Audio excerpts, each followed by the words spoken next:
You know, sometimes it's good to fall back on what you know and what you love.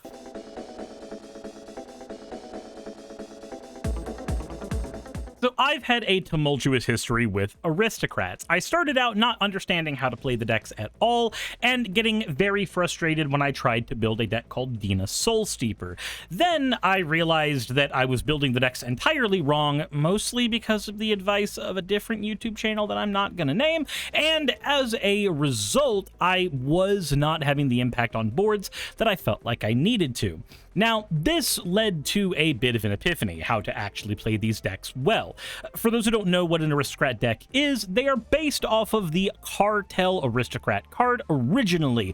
Cards that sacrifice other creatures in order to gain some type of benefit, usually in some sort of combo fashion to win the game. Now, this strategy has also ended up being, it just kind of stuck in common parlance, despite there being multiple decks that use cards like Cartel Aristocrat that are not called Cartel Aristocrat. Because the idea of having a noble aristocrat sacrificing all of the peasants so that you gain some type of advantage is a little more poignant in today's society than maybe some of y'all might want to believe. But that all said, the name has stuck and the idea has stuck, and I really have been wanting to build this particular commander for a while, mostly because I've had her sitting in my binder for like 2 or 3 years, and that commander is Thalisse, Reverent Medium, and we're getting a reprint of her in Tarkir, so why not go ahead and make that video now. Thalisse Reverent Medium is an Orzhov and 3/3/4 human cleric, which says at the beginning of each end step, create X 1/1 white spirit creature tokens with flying, where X is the number of tokens we made this turn. Now, at first glance, this may seem like it's just a delayed doubling season trigger, but there are a couple of things that differentiate this from a usual token doubler. One, she is limited to only ever creating the 1/1 tokens, but this can be a huge advantage to us. If we were to make, say, treasure tokens, she would make us creature tokens as a benefit from that. And if we wanted to make tokens that are not good at combat, like decayed zombies, then Thalisse would make us creatures that are good at combat, white spirits with flying, in exchange. If we make weaker tokens than what she is creating, we are always plussing not just on board advantage, but also on board utility. But we are playing an Aristocrats deck, so how does an Aristocrats deck win? Well, via an Aristocrats engine. Cards that benefit from our creatures dying, with Bastion of Remembrance being the strongest version of this effect we have access to. It'll make a token when it comes out, which our commander obviously loves, and whenever a creature we control dies, each opponent will lose 1 life, and we will gain 1 life. We can also couple this with Soul Sister style effects like Elosil Core, which say that every time a creature touches our battlefield, we will gain 1 life, and then of course it has the opposite effect, a regular Aristocrat's ability of making everybody lose a life if one of our creatures dies. In order to amplify effects like this, we are going to be running a Marauding Blight Priest, which says anytime we gain life, every opponent will lose 1 life as well. To go for the other side of the strategy, we are making tons of tokens, so let's make sure that a Nadir's Nightblade and Mirkwood Bats are in here. These cards both benefit greatly from playing token decks. Nightblade says if a token leaves the battlefield, each opponent loses 1 life and we gain 1 life. Mirkwood Bat says that every opponent will lose 1 life whenever we create or sacrifice a token. And let's add some more generic things to fluff out this strategy. A Vindictive Vampire, who's just a creature version of the Bastion of Remembrance. We'd love to use a Zulaport Cutthroat, but at this budget, we cannot afford to. Corpse Knight, which does the burn side of a Soul Sister's ability. Just every creature touching the battlefield burns all your opponents for 1. And a Vengeful Blood Witch, the weaker version of a Blood Artist. Again, due to our budget, whenever this creature or another creature we control dies, target opponent loses 1 life and we gain 1 life. And all this talk about sacrificing our cards really doesn't mean anything unless we have ways to sacrifice them. So let's go ahead and talk about each of those. We, of course, are running Cartel Aristocrat, as is the deck's namesake. Sack a creature to give her protection. We're also going to be running Bartolome del Presidio, which has the ability to sack a creature to put 1/1 counters on him, which sometimes can be used for a quick finisher if you're in a position where you need to punch somebody in the nose. But 9 times out of 10, it's just going to be a sack outlet. Let's also put Drawshopper and Bloodthorn Vampire since they let us sack creatures for minor benefits on their own. And because our commander is a cleric, let's go ahead and put Relic File in here. Lets us sack creatures to draw cards, and whenever a creature we control dies, each opponent will lose 1 life and we gain 1 life. Our commander's a cleric, so this is basically another aristocrat piece for us as well. Let's also put in Ruthless Knave. It may cost 3 mana to sack a creature, but it will make 2 treasure tokens as well. And this really cool and funny and quirky thing happens when we use Ruthless Knave with a lot of counters, or a lot of tokens. Let's say we have 4 tokens on the board, and we pay 3 mana so Ruthless Knave can sacrifice one of those tokens to make 2 treasures. Our commander sees that 2 treasures have been made, and we'll put a pin in that. Then we'll sack the 2 treasures, and pay 1 mana, and sack another creature to make 2 more tokens. For every 1 mana, we are creating 2 treasures, since 2 of the mana we need for the Ruthless Knave's ability is paid for by Ruthless Knave himself. This means that if we have the mana to sink into it, a board that typically has 4 creatures is now a board with double that many creatures. Again, so long as we have enough mana to sink into that, because for every creature we sacrifice, we are making 2 treasure tokens. We don't go positive on this mana, but we do end up benefiting a ton from this. Our commander sees all this and makes us super happy. Also, we can sack treasures to draw cards with the Ruthless Knave, which can be useful if we are very low on resources.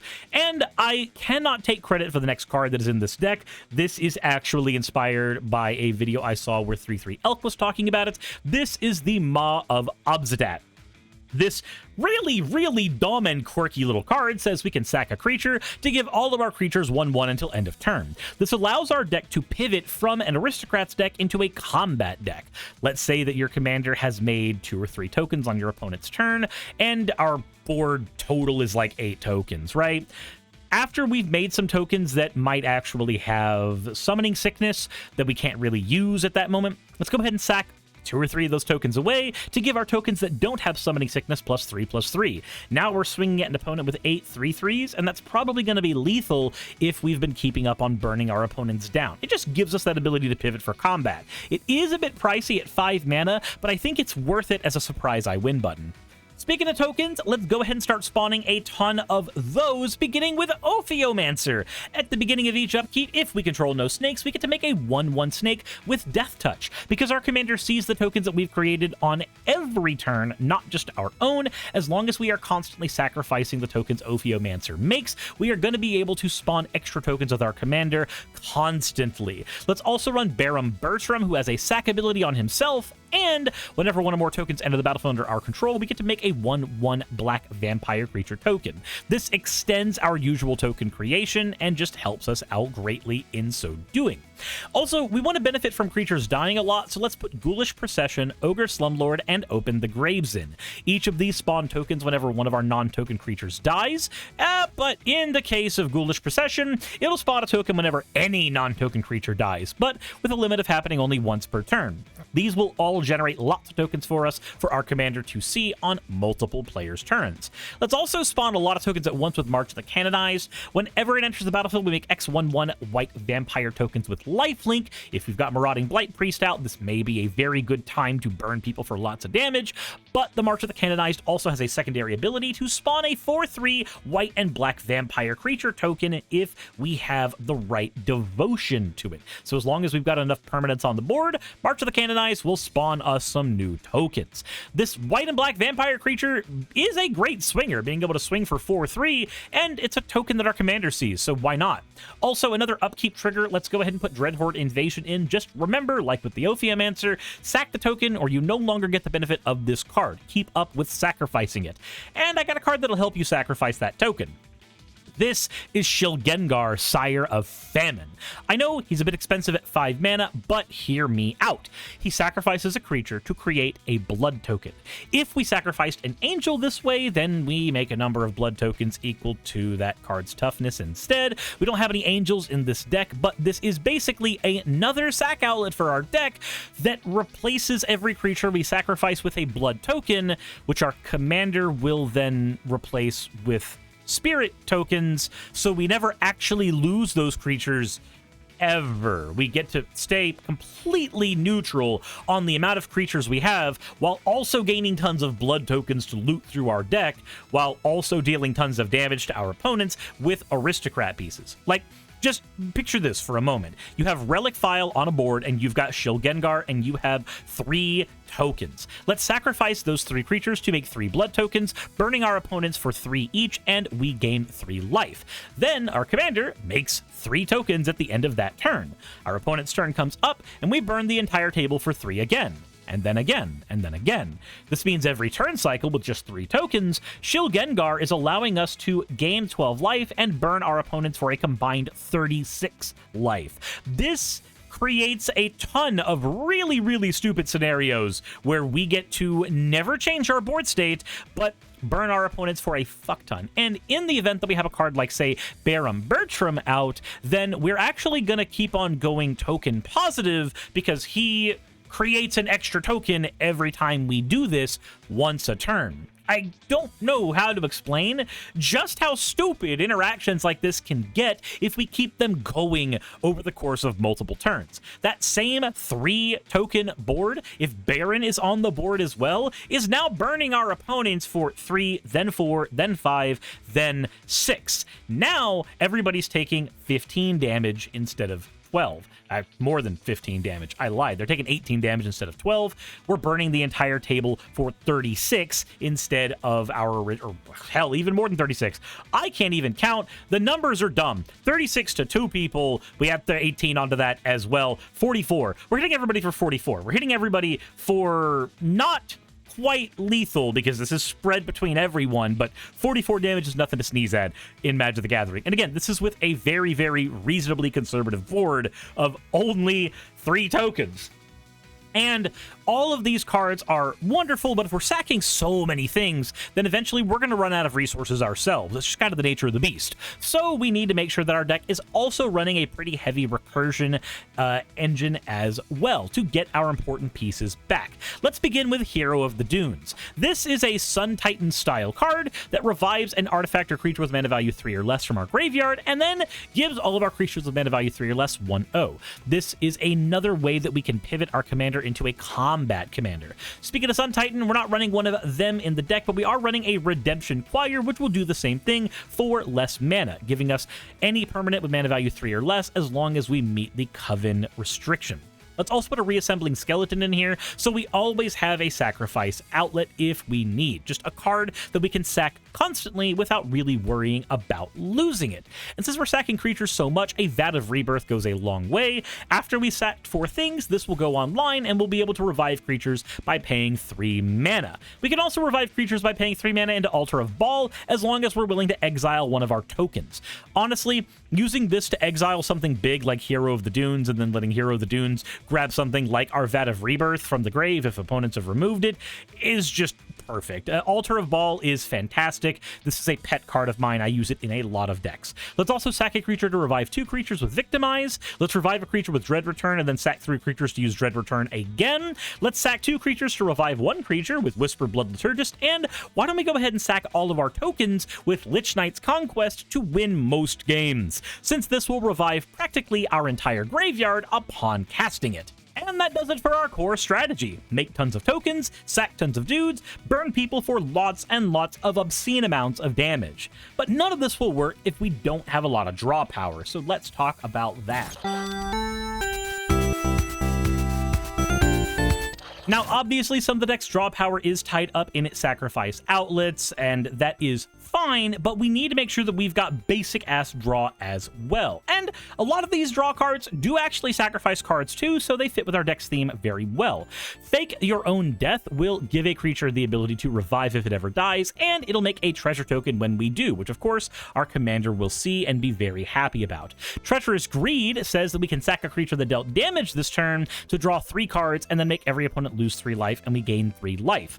We can use this to sack a Aristocrat if it's about to die to a board wipe or something to get some fun cards to our hand, but Primarily, this is in here so we can punch somebody with a spirit token and then sack it to draw 3 cards and gain a bunch of life. Fanatical Offering can sack a creature to draw 2 cards, and it will make a map token, which our commander will see. Onto the more generic cards, Altar's Reap, Costly Plunder, Nasty End, and Village Rites all just sack a creature to draw 2 cards. Nasty End can draw 3 if it's sacking our commander, but that's really about it. Eviscerator's Insight does the same thing as everything else I've mentioned, but it's got the flashback ability so we can use it twice during a game. It's honestly a perfectly okay Village Rites style card. Norn's Wellspring will see all of our sacked creatures and allow us to scry through our deck to make sure that our card selection is really, really good. We can also pay 1 mana and tap it to draw a card at any point if we have 2 oil counters on the Norn's Wellspring to pay. And finally, let's add in a Morbid Opportunist. This will draw us a card anytime 1 or more other creatures die. Whether it's one of our creatures or one of our opponent's creatures, the Morbid Opportunist doesn't care. It will just draw us cards. If we are keeping our sack engines up and going, then this should be able to draw us 4 cards a turn cycle. Honestly, this thing is goated. It's 15 cents. You should own like 12 of them. Anyway, that does it for all of our draw power. Now we need to make sure that we're able to keep our opponents from playing anything too terribly powerful. We're going to be running a 10 card removal package, and the fact that some of these cards are actually very recurable works in our favor, but let's go with the cards that have super high synergy with our deck first. Overseer of the Damned blows up a creature when it comes out, and anytime a non-token creature dies on an opponent's turn, it will make a 2/2 black zombie creature token, which of course our commander will see and duplicate. Teysa Orzhov's Scion can sack 3 white creatures in order to exile any creature from the board. Our commander, of course, spawns white creatures. Also, whenever another black creature we control dies, we can create a 1/1 white spirit creature token with flying, which is exactly what our commander makes anyway, so we're just doubling up on that type of goodness. Let's also throw in another card that benefits really well with what our deck does, Butcher of Malakir. Anytime we sack a creature, all of our opponents will sack a creature alongside us. Speaking of sacrificing, let's add Plaguecrafter, Demon's Disciple, Fleshbag Marauder, and Accursed Marauder, since they all let us drop them on the board and make everybody sack a creature. Mortify gives us access to creature or enchantment destruction. Rite of Oblivion can blow up any kind of permanent whatsoever as long as we sack a non-land permanent. It also has flashback, so we can use it twice during a game. And then we have Soul of Enervation, a card that gives a creature -4/-4 for 4 mana. Not great on its own, but then it becomes a pseudo aristocrat card, which says whenever a creature leaves our battlefield, each opponent will lose 1 life and we gain 1 life. And if we are using any of our recurable cards that can reanimate either themselves or reanimate other cards, then this is going to see a lot of really powerful effects happen over time, burning our opponents bit by bit. Also, cards like Dread Return that have flashback do count as cards leaving our graveyard, so cards like Soul Enervation that care about any card leaving will work here as well as you're upgrading your deck. But the Enervation only cares about creatures leaving the graveyard, so it's going to do a lot of work with all of our reanimation pieces. Also, if we have a big enough graveyard, cards like Lich Knight's Conquest look like they would instantly win us the game with Soul Enervation. Remember, the Enervation only sees 1 instance of this ever in any given moment. So if you get 10 creatures out at the same time, Soul of Enervation still only burns our opponents for 1. So just keep an eye on that. Don't go way too overboard by not reading this card completely. It's a mistake that's happened to me. Trust me, it's really easy to fall into. Let's also run a couple of board wipes, as every responsible deck builder should, and we get to run a really funny one here. Covetous Elegy.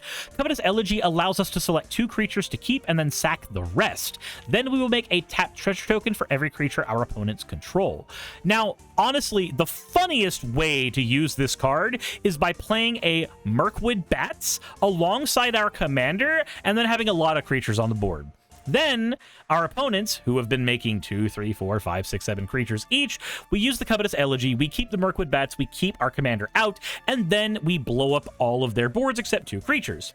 Now we spawn 6 treasure tokens because we are creating one for every creature our opponents control. Our commander sees this and makes 6 more tokens on top of that, on top of whatever else we made during this turn. Because we keep cards like Mirkwood Bats out, we're going to be burning our opponents for 12 with this alone. And that's not counting the extra damage that will happen when we pop the treasures. honestly, it just Mirkwood Bats goes super hard in this deck. I don't know what to tell you. Covetous Elegy is also fantastic in this deck. Anyway, we also have Austere Command, which can blow up any number of permanents we need. We just pick the modes we need. Blow up all the artifacts if that's what needs to be gone. Blow up all the enchantments if somebody's playing an Enchantress deck like Sithis. Blow up all the creatures with meta value 3 or less if we've got, you know, just Vengeful Blood Witch and Mirkwood Bats and Vindictive Vampire all out, and they're all going to see all the things dying, and we want a player to just die instantly. Or blow up all the big creatures if we want to make sure that we are the only people with a good board on the block. You pick what you need, and Austere Command can do that job for you. Whew. That all said, that is it for all of our removal. That should take care of most problematic things our opponents are playing. Now we need to talk about making sure that we have plenty of mana so that we can play a nice, fun, and fair game. Because we are running an Aristocrats deck, we do get the ability to run a smaller ramp package and a smaller land package than normal. This is mostly because our deck just doesn't need a ton of mana to function. That said, the ramp we are running needs to synergize with our deck really well, so let's begin with Shambling Ghast. When it dies, we get to make a treasure token. Forsworn Paladin can be tapped and pay 2 mana to make treasure tokens. Direfleet Hoarder dies to make treasure tokens. Greedy Freebooter dies and makes a treasure token. Undercity Scrounger makes a treasure token if a creature has died this turn. Skullport Merchant enters the battlefield and creates a treasure token and gives us the ability to sack creatures or treasures to draw cards. So he's also acting as a sack outlet for us. Treasure Dredger lets us pay 1 life and 1 mana in order to create treasure tokens. And Wayfarer's Bauble can be sacked in order to get a basic land from our deck onto the battlefield. I know it's weird to see a deck that's not in green running absolutely 0 mana rocks, but a deck like this doesn't actually need those mana rocks. It still wants ramp, obviously, but the ramp that we want is going to be stuff that makes our commander sing and sizzle. That said, we are also going to be running 13 swamps and 8 plains, and our dual lands are going to be Command Tower, Shine Shadow Snarl, Exotic Orchard, Temple of Silence, Tainted Field, Snowfield Sinkhole, and Sunlit Marsh. The Marsh and the Sinkhole are here because as you're upgrading your deck, having cards that can grab fetchable lands is incredibly helpful. Also, having extra swamps that do both of our colors is helpful so that we can run Tainted Field without having it be a colorless land when we really need that swamp to make it turn online. Let's also put in Escape Tunnel, Promising Vein, Terramorphic Expanse, Esper Panorama, Evolving Wilds, and Shire Terrace. All of these can fetch for the colors our deck needs, and some of these can even come into play untapped and just be lands in their own right. Myriad Landscape can ramp us if we need it to by grabbing 2 of the same land out of the deck, and then we're going to run a single utility land with Pit of Offerings to get rid of problematic graveyard pieces if our opponents are running Reanimator strategies. And that does it for all of our ramp and mana. Really simple because we are mostly a black deck with a sprinkling of salt. That said, we do need to talk about how to actually play this deck, and Aristocrat decks can be a little complicated. So let's get into it.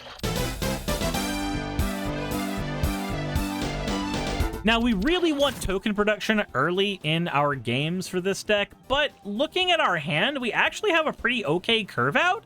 I'm perfectly comfortable just playing this hand as it is. Elos Ilkor is one of our Aristocrats. We have a sack outlet with our Bloodthorn Vampire. We have draw with Fanatical Offering that can also make tokens, and we have a Redemption Choir so that we can get back whatever we kill with the Fanatical Offering. Honestly, I'm super confident in a hand like this. So let's open up with a Plaguecrafter. Let's go ahead and play that Plains and pass to our opponents. Next turn, we get an Evolving Wilds.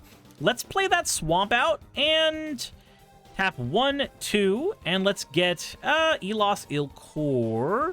No, that would actually slow us down.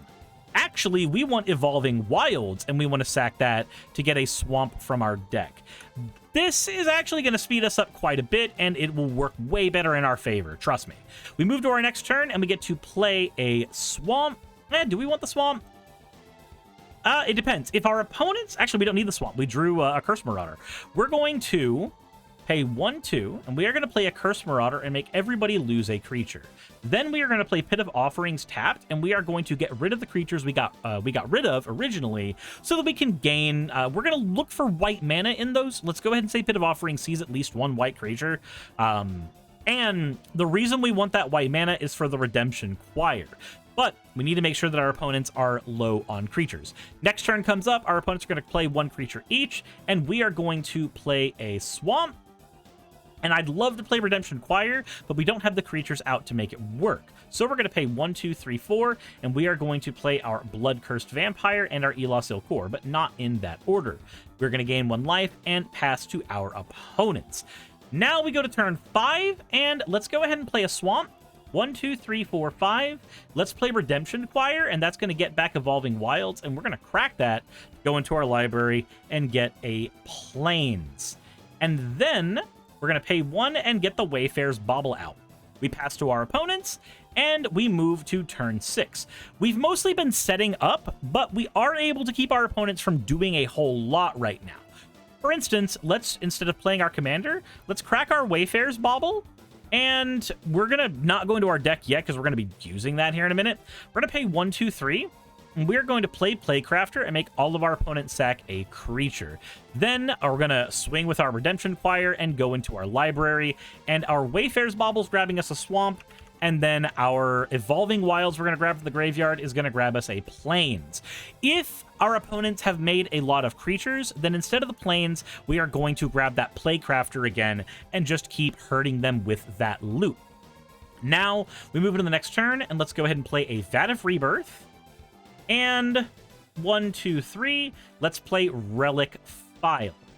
I would really, really like to do a little more with this, but I think swinging the Redemption Choir out and just getting the Playcrafter and hurting our opponents again is the correct move.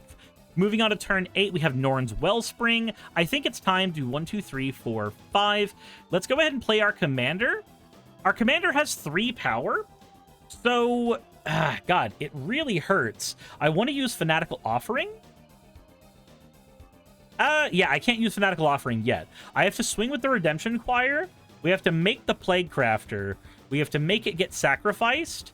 And then afterwards, we can pay 2 mana and play the Fanatical Offering. And we can go ahead and sacrifice our Bloodthorn Vampire. This will make us a single map token, which will be over here. And because of that, at the end of the turn, we will be able to make a Spirit token, our first Spirit token. Now remember, we've taken away a lot of resources from our opponents just by recycling our Playcrafter, so they're playing very, very slowly, but this is putting a giant target on our back. Let's pay 1, crack our map token, and then let our Redemption Choir explore. We see the top, it is a Plains, it goes into our hand. Neat. We've stopped ourselves from losing a draw. And I forgot to draw my 2 cards from the Fanatical Offering. So actually, it's the Reassembling Skeleton, which we are going to let go to the graveyard because it's Reassembling Skeleton. We can get it back basically whenever. So, past our opponents, we go to our turn. We have a Mortify in hand. We have a Ghoulish Procession. Let's play the Ghoulish Procession. And let's play the Norn's Wellspring. We have 3 different types of power, so our Redemption Choir is still live and active. Let's go ahead and swing the Redemption Choir at somebody, and I want to get back... I just have to keep getting back Playcrafter. As much as I want to get back something other than Playcrafter, the correct move each time is going to be setting our opponents back because we don't have our board state. By playing the Playcrafter and making everybody lose a thing, our Ghoulish Procession is going to create a zombie token. Boom, the zombie token is out and ready for combat.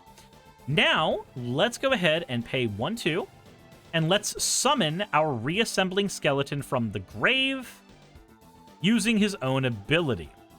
And then we will pass to our opponents. Norn's Wellspring has 1 counter on it, so let's go ahead and add a counter just to make sure we do not forget about that. Vat of Rebirth has seen some creatures die, so let's add some counters to it too.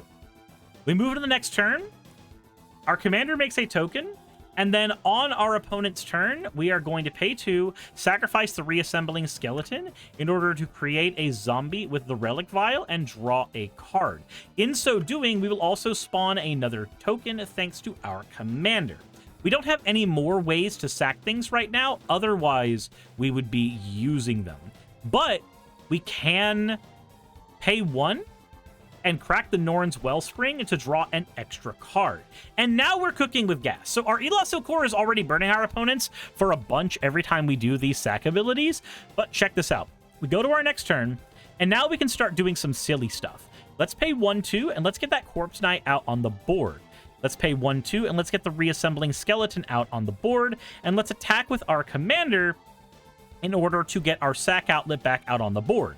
So Corpse Knight is burning our opponents for 2 because we've done all of that. Now that we've done that, I want a creature to die. And to make that happen, we're going to pay 3, 4, and we are going to use Dread Return, and we are going to get back our Plaguecrafter again. This is going to, of course, cause a creature to die, which will cause us to spawn a zombie creature token, which will cause us to spawn a spirit token at the end of the turn, and Corpse Knight will see all that. Plaguecrafter dies, killing many more things on our opponent's turn, and we can go ahead and sacrifice 1, 2, 3 spirits, and we can recast this Dread Return in order to summon the Plaguecrafter again and make everybody lose a thing again. By doing this, we are setting our opponents back a ton, and of course, every time we lose creatures, we are adding counters to the Norn's Wellspring, we are adding counters to the Vat of Rebirth. Where we are at right now, we've taken away about 6 permanents from each opponent. Yes, we are on turn 10, but remember, we are slowing our opponents down. Most people are playing decks that rely really heavily on their commander, and they are not able to play the game right now. When we move into our next turn, we are going to use our Bloodthorn Vampire to sacrifice our Reassembling Skeleton. This will burn our opponents for 1 because of the Elosil Core, and then Ghoulish Procession will spawn a Zombie, which will burn our opponents for 1 thanks to the Corpse Knight. And then our Commander will spawn a Spirit, which will burn our opponents for 1 thanks to the Corpse Knight. And then, because our Bloodthorn Vampire is in fact a creature that we can sack, let's go ahead and sack Elosil Core. Yeah, do we want to do that? Yep, we sack Elosil Core on the next opponent's turn. That will spawn us a token, burning our opponents for 1, spawning us a token at the end of the turn, burning our opponents for 1. And then on, I think we stick with where we are at right now. We don't go much further into that because we want to win the game on the next turn. We've set ourselves up for a win, so let's just go ahead and take it. We draw our card. Let's go ahead and tap our Vat of Rebirth. Use 4 of the counters on it and 1, 2, 3, 4 mana. And we're going to go ahead and spawn our Elosil Core back. Now, whenever a creature dies, our opponents will all burn for 1. So, the move is going to be very, very simple. We are going to enter combat and swing 1, 2, 3, 4, 5 creatures at an opponent. We'll just swing all the zombies at an opponent too. If they block, they block. We don't really care if they block. We can even swing the Bloodthorn Vampire, because if they don't block the Bloodthorn Vampire, we just stack her up big and kill an opponent. Redemption Choir is also going to swing. Why not? Let's go ahead and let the Redemption Choir spawn up the Plaguecrafter. He's done a lot of work, and he's just going to keep on doing work. He dies, spawning a token, burning our opponents for 2 as well. Now let's go ahead and work out our math. To sack our entire board away, if we went and sacked 1, 2, 3, 4, 5, 6, 7, 8, 9. Elosil Core would burn all of our opponents for 9 damage when we did this. And of course, at the end of the turn, we'll spawn another token, creating more of this situation for ourselves. If our opponents are not dead right now from just various triggers, then here's going to be the move. Let's go ahead and make our token real quick. We are going to be making a Zombie Army token again here in a minute. Here's our Spirit. So here's what we do.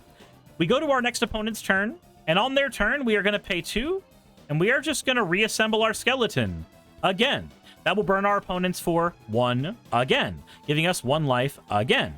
And then we sack the reassembling skeleton again to our commander, or to our Bloodthorn Vampire. This will burn our opponents for 1 again. So we've done 2 damage to all opponents here.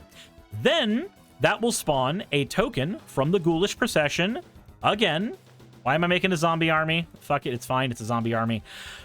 That is going to create 1 damage from the Corpse Knight. They've taken 3 damage. And then our commander will spawn a Spirit token, which will make them take 4 damage. And then our Bloodthorn Vampire can sack the tokens 6 damage.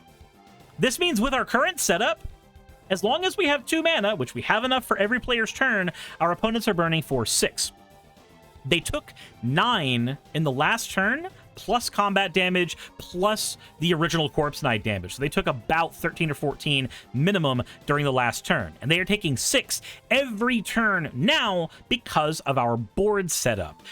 18 damage for each opponent, plus the 11, 12, 13 we did last time, is 31 damage for every single opponent right now. We've dealt 93 damage combined to everybody. Between incremental damage from previous turns and combat damage from opponents and politicking, they are dead. Everybody is dead. And it took us a couple extra turns to get there, more than I'm usually comfortable with, but that is mostly because we spent the first few turns making sure our opponents couldn't play Magic the Gathering by using Plaguecrafter and Accursed Marauder to keep their boards nice and tidy.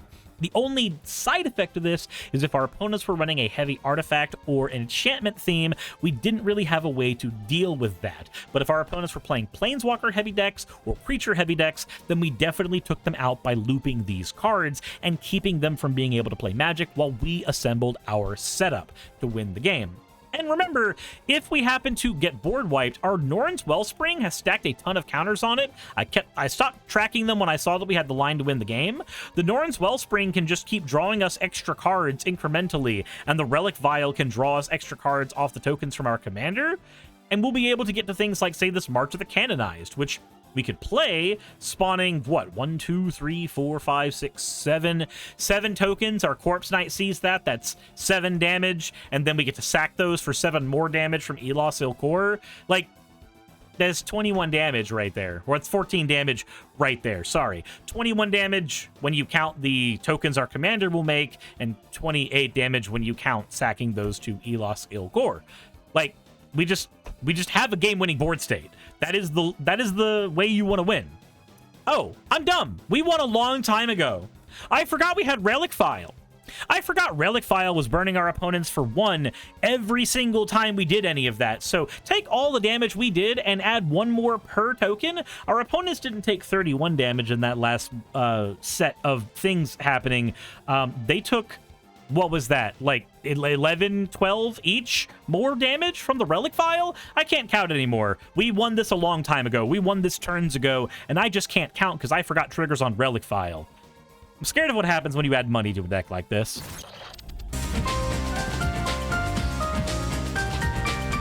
There are very few Magic the Gathering cards that do not upgrade your deck harder than Black Market Connections upgrades this deck.